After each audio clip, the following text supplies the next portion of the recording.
We're live again.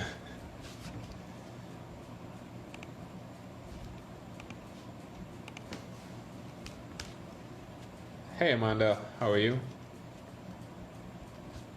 Maurice, good to see you, my friend. Steph, Telemac, Rampage, what's going on? Dax, how are you guys?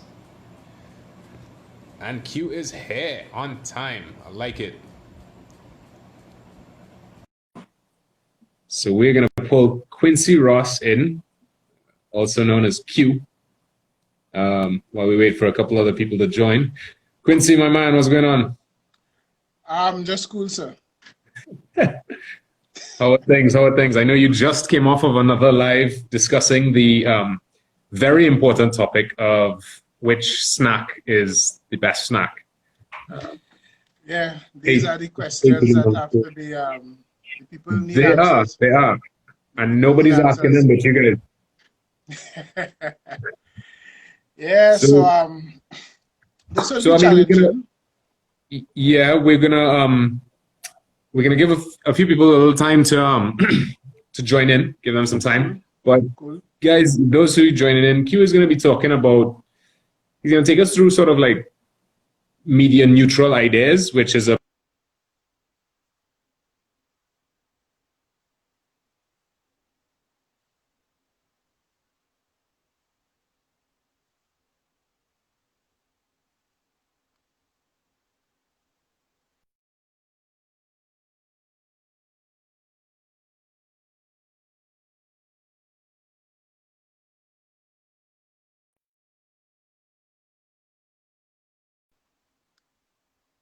All whoa. right, I now get you back there. Yeah, I think I my ISP who shall not be named is not as good as my mobile connection. So that says what it has to say. Welcome, urban folk tales, Mark, how things. So Q, I guess let me introduce you before we kick off into this thing. Um, Quincy Ross is a creative, I think, in every sense of the word. He's a creative entrepreneur. He's done a lot. He's out here since 19 how long? Um, to quote Almanacs him, now. yeah, he's teacher on real almanacs. So and Quincy's a guy I really respect in the creative space. So when I came to him and I said, Q, I really want you to talk about something that you wish more people knew about for digital and just in creativity in general. He said to me, the idea um, that you need ideas that are media neutral. And when he dove into it a bit more, I got really excited about it. So Q, I'm just gonna turn it over to you, and let's go. Let's go. Well, cool. Unlike a lot of people, I never really wanted to do a TED Talks per se, right? And that's Okay. because I don't really like just talking. It seems rambly to me. I prefer the interaction of a conversation. So, saying that to say, Mhm. I have some things to say, Right. but questions is cool. Jump in, Right. ask me whatever you want, kind of thing. And I guess we could just start with what is a media neutral idea. Um, Right. I thought it was self-explanatory, but over over the years, uh, many times I say, no, think media neutral idea. And people will be like, well, what is a media neutral idea? And Right. really and truly, if you break it down and you think about it, it is really another way, or like a more accurate way of saying big idea, but more accurate for the modern landscape, Mhm. right? Okay. Meaning that is not an idea that is um, driven by the media space that is going to exist in. Um, Okay. to give you a little context, you might see a campaign that is running that have like real mad TV, but the print extremely weak. Okay. You know, Okay. So that's what you mean, like the media channel that it's on. So print, TV, Facebook, Instagram, that sort of stuff. Okay. correct, Okay. correct, right? Mm. And that kind of leads into something a little deeper in that you will get it in like from my experience working in traditional agencies. Right.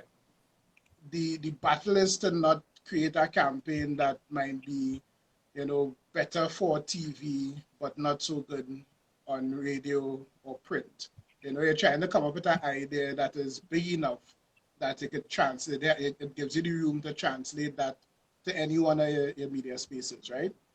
But in the modern context, we went a little further in that now you have this divide, sorry, between digital and traditional, right? Right. And that is for me, that is something it is disturbing. I'll say it that way. It is disturbing because it causes some problems beyond just the quality of creative that is being put out and what we could do, you know, the full potential of what we could do. But, you know, is divisive in that it does not allow people to really spread wings, right? Okay, if so you consider, go ahead. So if I'm a small company, hey, welcome, good talk. If I'm a small company and I want to evaluate an idea, you're saying, you know, one of the first things you should really correct me if I'm wrong, but are you saying that one of the first things you should look at is the idea media neutral? Is it a good idea regardless of where it's placed? Exactly. Okay. And that is only beneficial to you from the perspective of having. One of the things that I always insist on or try to impress on people is repetition is one of the biggest tools in behavior change, right? If you're trying to convince people about your product, the best thing to do is try to bombard them as good as well as you can in as many media spaces as you can. So I'm just gonna cut you real quick to say thanks everybody for coming for Digital for Everyone, and our talk is called Digital for Everyone, and Digital for Everyone comes up every Thursday at 8 p.m. So make sure to follow Digital for Everyone if you don't already. So I'm putting it into practice immediately. Thanks, Keith. Go ahead. Good job, sir. Yes. Yeah, but yeah, you want that repetition. You want to be able to say what you have to say and spread your messages in any channel effectively and powerfully. So the way to do that, like you're saying, is to get a big idea. And I mean, I guess you could jump in one time to how you get that. Sure, yeah. And over the years, again, people said it in many different ways. The one that resonates the most to me is tension, right? You find a tension, and tension is, Rob, you know what attention is. Tension or attention? Tension. You get a tension. So tension. Okay, so, right, yeah, gotcha. So tension is, in this context, not a bad word or a negative word, but it's essentially anything that people would be interested in, like a cause, anything that people are passionate about. Tension could be something that you could solve for people, you know, anything like that. That is what tension is, right? Or at least in the DDB version of what it is as tension. Right. So, Steph Telemark was asking insight. Steph, if you could elaborate a little bit, I'm sure we'd be happy to answer you. Go ahead. So we have the tension, right? Right. So when you find a tension, a good, powerful, strong tension that people would respond to, then you have a good basis for coming up with what a media neutral idea is. To make it real simple, if you can.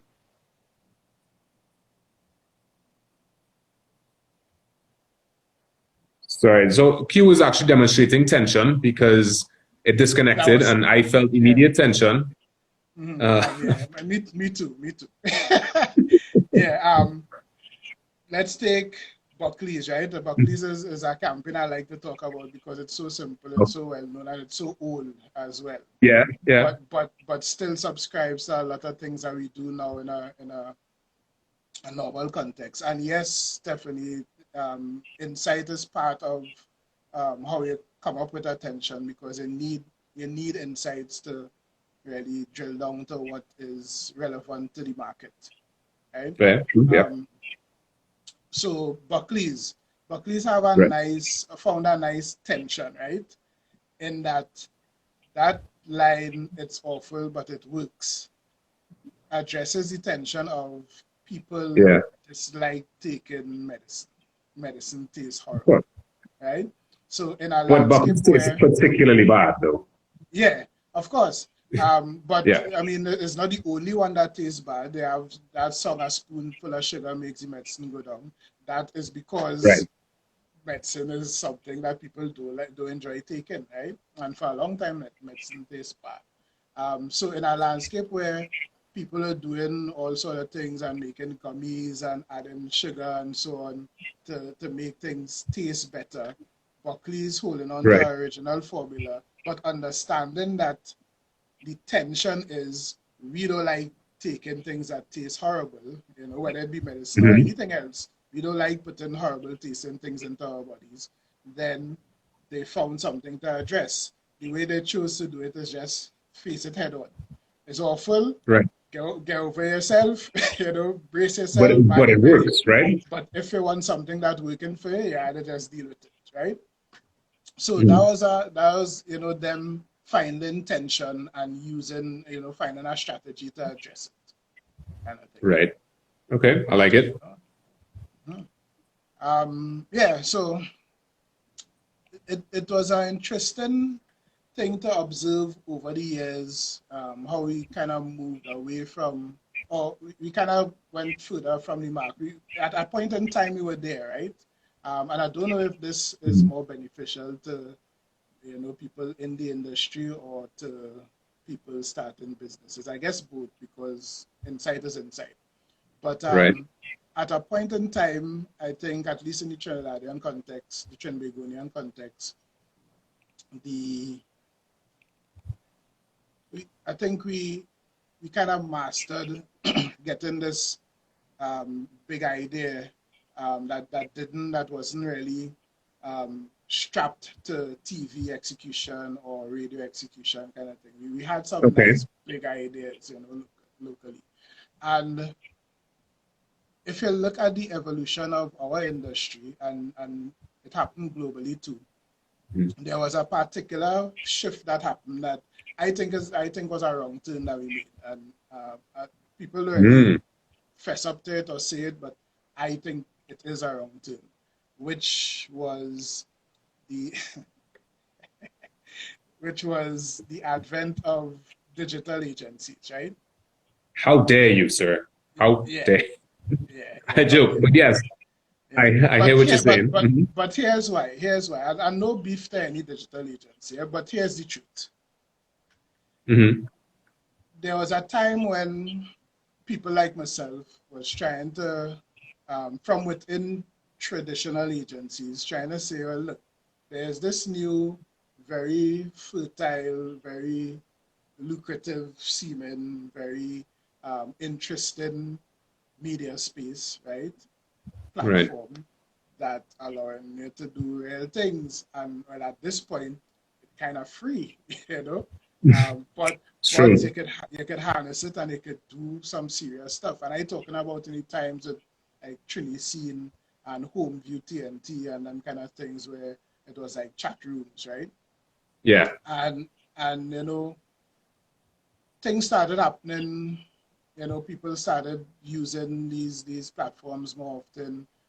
I myself, Hmm. at the point in time, I was doing stuff with Badawi, Detonator, and we were promoting like open mics with Zigwa, Hackett, and thing Yeah, via I remember. I know Hockey well. right. We were promoting them things via Trini Scene, and it was Hmm. real effective. Even like with MySpace, I was doing 411 magazine at the time, and Showing your age there, MySpace. bud. Well, yeah, I do highlight. We're training up things on MySpace and getting responses globally. And Right. I was really trying to get agencies to buy into that, in some way. But buy-in is actually a good word to use.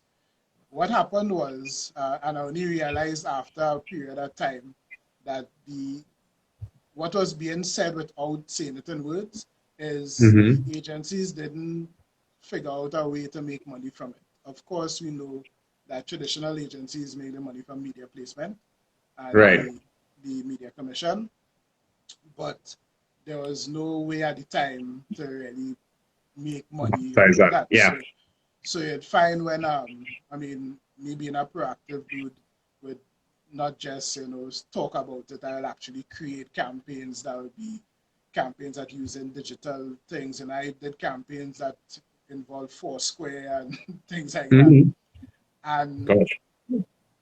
yeah, and a lot of times you would hear that underline, but we have no media placement, so nah.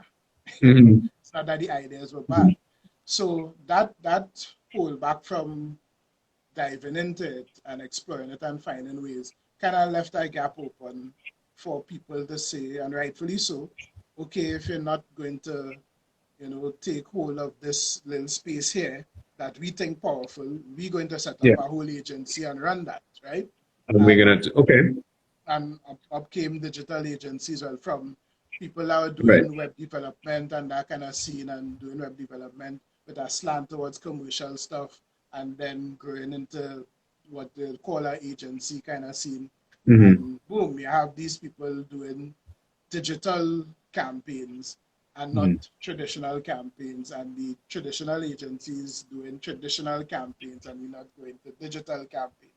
But what Right. that created was a scenario where now clients having two agencies with Yeah. one advertising budget. You have one ad spend that you have to divide between two agencies, and And you hope that they work well together. We know how that having goes. been on a digital agency, I know exactly all too well what you're talking about. And then to tie back to your point, then you ended up with two ideas. One that was both that were media specific now. Exactly.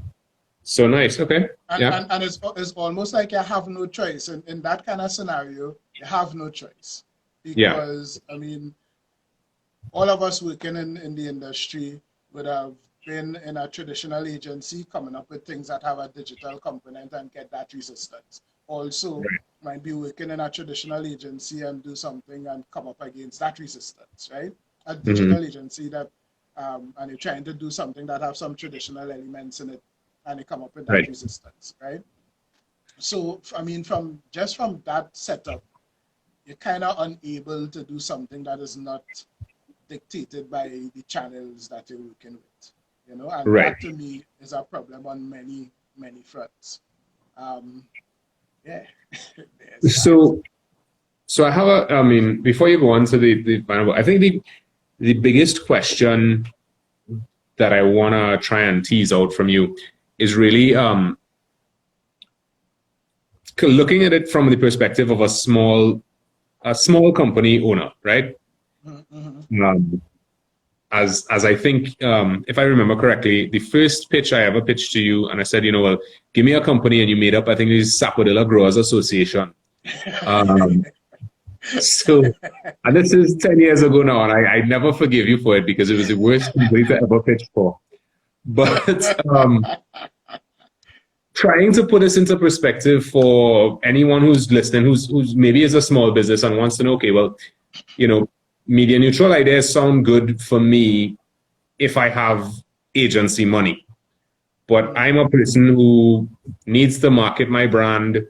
I can only do the free things like Facebook and Instagram. I can maybe buy a few Facebook ads. Try to just tie that together for me because I know that I appreciate that a media neutral idea will work well on Facebook and Instagram. It shouldn't matter. But how does one validate that then, per se? Like, how do I know that this idea is media neutral? Well, that's the thing. Just the core of that is what we're trying to break free from, right? Okay. So it's not just, and this is the problem that I think branding things like that, I mean, it should just be media, right? It should be traditional and digital. You have media, and it have some media spaces that are more expensive than others. End of story. Okay, fair enough. Yeah. Because what is saying there doesn't take into consideration things like events that could be easily Sure. activated and not cost that much. You're talking about what we used to call alternative media space, which is things like shelters and that kind of thing outdoor. But maybe like maintaining a roundabout that might be more inside of the pocket in terms of Interesting. return on investment. You have like just installations that they could do. You have pop-up events like that whole flash mob thing that used to go on the other day, and especially in a context like now where you could document stuff for yourself, you could create some sort of pop-up activity or event, record that, and immediately you just cross two media spaces. You had a live activation and they have something that you can document and post on a Facebook or Instagram or Twitter, right? So like thinking about things media neutral is exactly that. Think about an idea. Don't study how you're going to distribute it as yet. Think about an idea. What could my company be pinned to? What we could solve for people? What we could lead a passion for somebody kind of thing first. Come up with that, and I guarantee you'll find ways to be able to execute it across the board that could fit your pocket. So if you have no money or limited budget to work with, what you're supposed to be doing is thinking media neutral and not thinking in terms of spaces. In terms of platforms and stuff like that. Okay. Yeah, because that could actually help you now to come up with like, all right, I have tight budget. I want to do XYZ. Here what? We could do this by doing ABC that doesn't cost any money at all. Yeah. That is, if you're strapped for cash, that is how to look at it. Okay. Stephanie Telemark is in big facts. So nice. Thank you, Stephanie. Get in a I'm just gonna let everybody know if you have any questions or if you want to like debate Quincy, please, sound off any comments. Yeah, Quincy, I think the final point you had on your notes is about who really benefits from media neutral ideas. Yeah, so this was my kumbaya. Well, I mean, I thought I think it's obvious. Like, okay, as a brand, if I have a media neutral idea, I benefit from it. But I'd like to hear what perspective you're coming with. Yeah, the world stands to benefit more if people think more about media neutral ideas. Simply that example that you brought up just now. I am a small company. I can decide I want to do something. Don't have much money. Right, which is every client we've ever met. Yeah, ever. Yeah. Banks, all the way down to anybody. We're a small company, we have no money. Yeah, millionaires, Exactly. Yeah, whoever, right? A lot of the times, we kind of focused on, we need to get this product selling. So what we're going to do is take this product and try and shove it down everybody's throat. As many people as we could reach, as far as repetition. Yeah, and we pushing product, right? In thinking about a media neutral perspective allows you, like we were talking before about detentions and so on, to find like real issues, right? Real like tangible things that actually going on, because being relevant means being in tune with the public conversation. Right, and what's happening. Just to step aside a little bit, if people right now, if in a literal scenario, you go somewhere and you encounter a group of people that talking about Jordan and the Last Dance, right? And about basketball and the Bulls and wherever.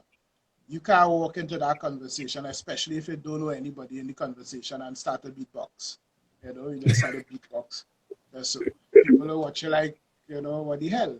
And you gotta understand that if you're looking at it from like social media, for example, the operative word being social, you can't just go and start your conversation just like that.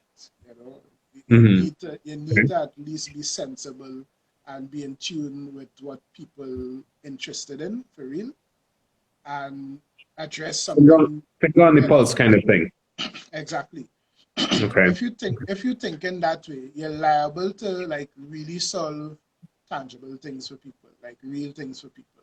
You're liable to Okay. really start and champion real causes. And that, in essence, kind of, you know, a lot of people watch advertising like the devil, and probably it is. You know, maybe I sell my soul to the devil so long that I don't realize that I don't feel the way I get accustomed to the heat, right? But in my mind, doing things like that kind of takes it Mm-hmm. out of that realm and then makes it all worthwhile because and makes it honest too, because I don't think Mm-hmm. advertising needs to be about saying my product is the best at what it is, or you know, saying buy my product and it would never go wrong. But So I wanna explore that a little more, but good talk sure. CNC was asking if the Mm, media neutral idea is a mm. Q original or where you heard it from first. No, it's not a Q original. Actually, it was from as you would know, Rob, Mm-hmm. from BDB training, social As I should know. creativity, as you should know. Social So creativity modules speak about the mhm. media neutral ideas. So I'm actually very glad that you brought that up because I felt as though what you were leading to was social creativity, where um, for those of you who may not know, who may not be in part of the DDB family, basically media neutral ideas are sorry, social creativity is championing a cause, and Q, you might have to refresh me, but basically championing a cause that is directly affecting the people that in the society that you exist in. So, some of it is actually like environmental causes. The favorite example I like to use is this park where people would constantly bring their dogs and their dogs would poop everywhere and they wouldn't pick it up. So what they decided to do, and they realized that a lot of people just on their phone walking their dog, they would say, okay, pick it up, put it in this bin, and we'll weigh the poop. And based on how heavy the poop is, we'll give you Wi-Fi for free for, I don't know, based on the time, if you get like 5 minutes a pound or whatever. Um, and that is one of the examples they had given us of social creativity to sort of exemplify, like, be part of a execution that makes the place that you exist in better to live in, and then people will like your brand more rather Yeah, than just saying buy my product, buy my product, buy my product. exactly. Uh, To support it is social creativity exploits the 6 degrees of separation between individuals, right? right. Globally, it looks at the world like a series of conversations, Okay. and it allows you to create, or it encourages you to create communication that is shareable. That is the main fact, you know, is about creating shareable stuff. The example that I like to use is piano stairs, right? Yeah. From the fun theory, where they set up the first one was in a train station in London, Mm-hmm. and next to an escalator, they set up a staircase that had black and white keys and actually Yeah. making the sound of a piano when you walk on it. And that it's all about behavior change, trying to get people to change behavior or doing things to make people change behavior. Mm-hmm. And you know, there was a significant increase of people using the stairs versus the escalator because it became fun to use the stairs. And you could use the stairs and share it with a friend or record Yeah. yourself going up it and that sort of thing. I remember that video vividly. It was always a very impressive thing that you can make social change happen by making it fun to do. This Jax just said that they should try that with the water bottles around the savannah. I mean, Yeah, no. totally. Actually, there was an Yeah, there's exhibition for that. It was the deepest dustbin. Same under the fun theory. mhm. They created the deepest trash can in the world, where they Yeah, put yeah. a motion sensor Hmm. attached to a little sound module, and when it dropped something in it, it made that kind of sound, Yeah, right, real loud, and that increased the litter. It reduced the litter around that trash can by a significant percentage as well. yeah. So yeah, And I think just to sort of tie it back, that is essentially a media neutral idea in that, they didn't do a press ad that said we have the world's deepest trash can. They didn't yes, they filmed it. They filmed people interacting with it, sort of like hidden camera style. But that then gave them content for Facebook, content for Instagram, and you tied your brand into your brand beliefs. You know, and a lot more people. I mean, I don't want to go too deep into this, but a lot more people are aligning their spending with their beliefs. You know, because everybody makes bottled water now, and just water exists that comes in a cardboard box as opposed to a plastic bottle. And people opt to pay the, I don't know, 3-4 times markup on just water because it aligns with their beliefs. And that's a really interesting sort of transition that's been happening. But I don't want to get into too much of that because we could sit down and talk here for hours. Yeah. Quincy, I want to say thank you. I ask the audience if there's anybody has any questions, comments, feedback. You know, what do you want us to talk about next? You know, if you've missed any of this stuff, we're putting the episodes up on IGTV. Quincy, thank you again. No problem, just sir. to recap, Quincy covered media neutral ideas and the importance of them. You can see this right afterwards. We're going to put it up on IGTV, so don't fret if you missed it. Like, share, subscribe, all of those good things that I see these YouTubers do.